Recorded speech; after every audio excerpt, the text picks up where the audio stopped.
नमस्ते, नमस्कार। साथियों, चौथे फेज की बहाली का मुद्दा इतना विवादित हो चुका है कि बार-बार अभ्यर्थियों को आंदोलन के लिए उकसाना, आंदोलन के लिए प्रेरित करना, ये मुझे लगता है कि सरकार की तरफ से एक एजेंडा चलाया जा रहा है। साल, 2 साल, महीने, 2 महीने और कई बार घोषणाएँ हो चुकी है। आप देख रहे हैं क्योंकि जेडीयू के ट्विटर हैंडलर से ये पोस्ट हो रहा है कि 46,000 पद की बहाली जो है, वो आने जा रही है। और मुख्यमंत्री जी अपनी यात्रा के दौरान बार-बार, मुझे लगता है कि 2 बार मंचों से संचालन कर चुके हैं उनके शब्दों से कि टीआरई 4 का विज्ञापन बहुत जल्द प्रकाशित किया जाएगा, आप लोग इंतजार कीजिए। बिल्कुल सही बात है कि मुख्यमंत्री जी जब कह रहे हैं तो अभ्यर्थियों को इंतजार भी करना चाहिए। आखिर इंतजार कब तक करना चाहिए? उसकी भी तो एक तय सीमा होगी, उसका भी तो कोई एक बना होगा कि चलिए बहुत जल्द का मतलब तो ये नहीं होता है कि 1 साल तक कीजिए इंतजार। और आज बात समझ लीजिए कि टीआरई 4 पूरा 26 में, अगर प्रक्रियाबद्ध अगर माना जाए तो पूरा 26 में टीआरई 4 जो है वो होगा। क्योंकि आप समझ लीजिए कि आप अगर विज्ञापन निकालते हैं, जैसा कि अब फिर से ट्वीट हो रहा है, कई पत्रकार महोदय हैं, कई यूट्यूबर हैं, कई लोग हैं, खासकर बीपीएससी तो खुद अभी तक क्लियरफाई नहीं कर पाई है कि टीआरई 4 का विज्ञापन को लेकर जो उसका 9 तारीख को जो प्रोटेस्ट हुआ और 11 तारीख को प्रेस रिलीज जारी हुआ कि बहुत जल्द टीआरई 4 का विज्ञापन जारी करने जा रहे हैं। तो 11 फरवरी से पूरा फरवरी बीत गया, पूरा मार्च बीत गया और अब पुनः आंदोलन की तैयारी किया जा रहा है। अब आंदोलन के लिए अभ्यर्थियों को उकसाया जा रहा है। साथियों, अलग अलग प्रकार से अलग अलग प्लेटफॉर्म पर, चैनलों पर अलग अलग ग्रुप बनाकर, टेलीग्राम ग्रुप बनाकर अलग अलग प्रकार से डिमांड किया जा रहा है। एक बात आप क्लियर समझ लीजिए कि टीआरई 4 आएगा, ये बात क्लियर है, बात समझ लीजिए। हाँ, ये बात सही है कि उसके विलंब नहीं होने चाहिए।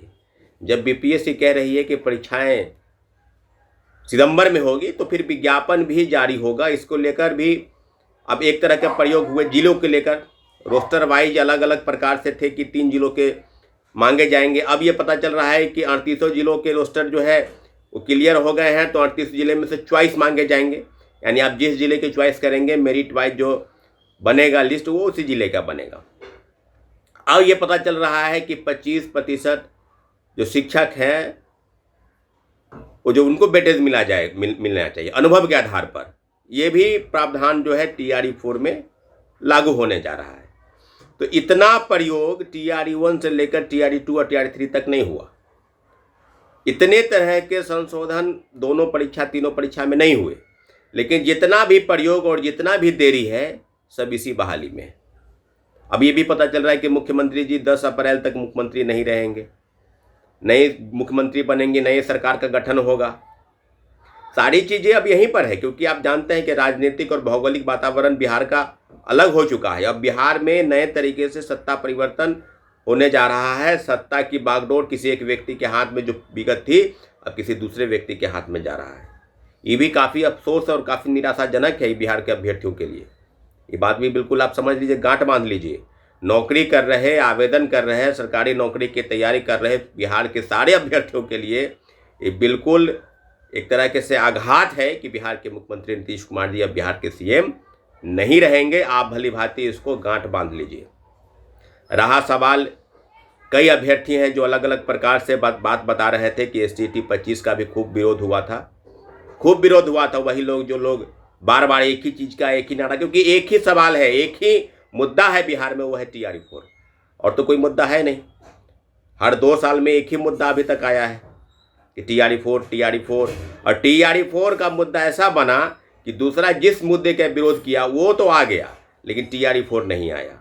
और टीआरई 4 नहीं आने के पीछे एकमात्र वजह है, वो है सरकार की गलत नीति, सरकार की दोहरी मानसिकता। चुनाव के पहले युवाओं का वोट लेकर फिर से सत्ता वापसी, और दोबारा जब सरकार बनी तो बार लेट लतीफ़ी, कभी रोस्टर के नाम पर, कभी जिला वाइज नाम पर, कभी डोमिसाइल के नाम पर, कभी महिला आरक्षण के नाम पर, सारी चीज़ें टीआरई 4 में प्रयोग के तौर पर आप कर रहे हैं।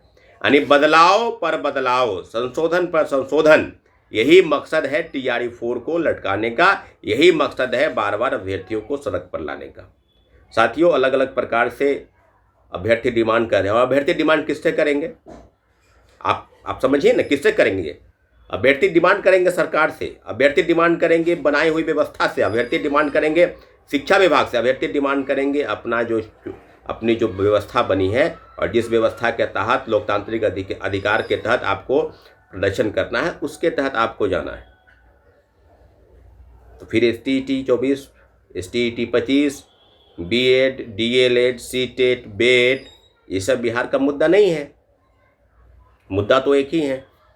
साथियों, पूरी गंभीरता के साथ आपको बता दें कि जो लोग 22 और 24 सेशन, अब जो मुद्दा उठा है कि 24 और 26 BEd और DLEd, और जिसकी संख्या पूरे राज्य में कॉलेजों में जो है लगभग 1 लाख के आसपास है, उनकी ये मंशा है कि जब विज्ञापन मार्च में, अप्रैल में आ जाता तो हम लोग इस मुद्दे पर नहीं जाते, हम लोगों को इससे मतलब नहीं रहता, क्योंकि हम लोग की परीक्षाएं मई में होगी।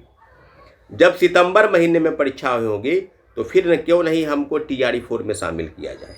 ये मुद्दा उनका अगर जेन्युइन नहीं है तो सरकार इसको निगलेक्ट करेगी। अगर उनका मुद्दा अगर वाकई में सही है तो उनको, क्योंकि आप जानते हैं कि TRE 1 में सीटेट अपेयरिंग का मौका मिला था, तो इस प्रकार से क्या जो अभ्यर्थी 1 से 8 तक सीटेट पास है या जो अभी BEd और DLEd के सेकेंड ईयर में है, तो क्या उनको अपेयरिंग के तौर पर TRE 4 में मौका नहीं मिलना चाहिए? अगर उनकी मांग अगर अनुचित है तो सरकार उसको नहीं मानेगी। यहाँ तक कि उचित जो मांग है उसको तो सरकार मानते ही नहीं है। तो एक प्लेटफॉर्म बना है लोगों को अपना अपना विरोध दिखाने का, एक प्लेटफॉर्म बना है कि हम चीज़ों को सरकार तक ले जाए। तो साथियों, बिल्कुल घबराने की ज़रूरत नहीं है। TRE 4 का विज्ञापन आएगा और जो मुद्दा अलग अलग प्लेटफॉर्म पर उठाया जा रहा है उसको शांतिपूर्वक उठाने का अधिकार हर किसी को है। और जहाँ तक सवाल रोकने का है तो रोक तो कोई नहीं सकता है, रोकने की हिम्मत तो किसी को नहीं है। या आप जो है ना, आप ग्रुप बनाकर, टेलीग्राम ग्रुप बनाकर अलग अलग चैनलों पर विरोध करके या गलत अमर्यादित भाषा का प्रयोग करके इससे कुछ किसी को हासिल नहीं होगा। ये बात आप कान खोल के सुन लीजिए। ये करते करते आप जो भाषा का प्रयोग अभ्यर्थी करते हैं उनसे आग्रह है कि आप शिक्षक नहीं बनेंगे। TRE 1 से TRE 3 तक यही करते करते रह गए और आप भी आप TRE 4 इसलिए चिल्ला रहे कि आपको मौका मिले और आप बन जाए। आप नहीं बनेंगे। ऐसे मर्यादित भाषा करने वाला को मैं जानता हूँ, TRE 1 से TRE 3 तक अभी तक बैठा हुआ है। इसलिए आपसे आग्रह और निवेदन है कि अपनी अपनी मांग को सरकार तक, उचित प्लेटफॉर्म तक ले जाए और जो उचित होगा सरकार उसको वेरीफाई करेगी, उसको करेगी पूरा। बहुत बहुत धन्यवाद।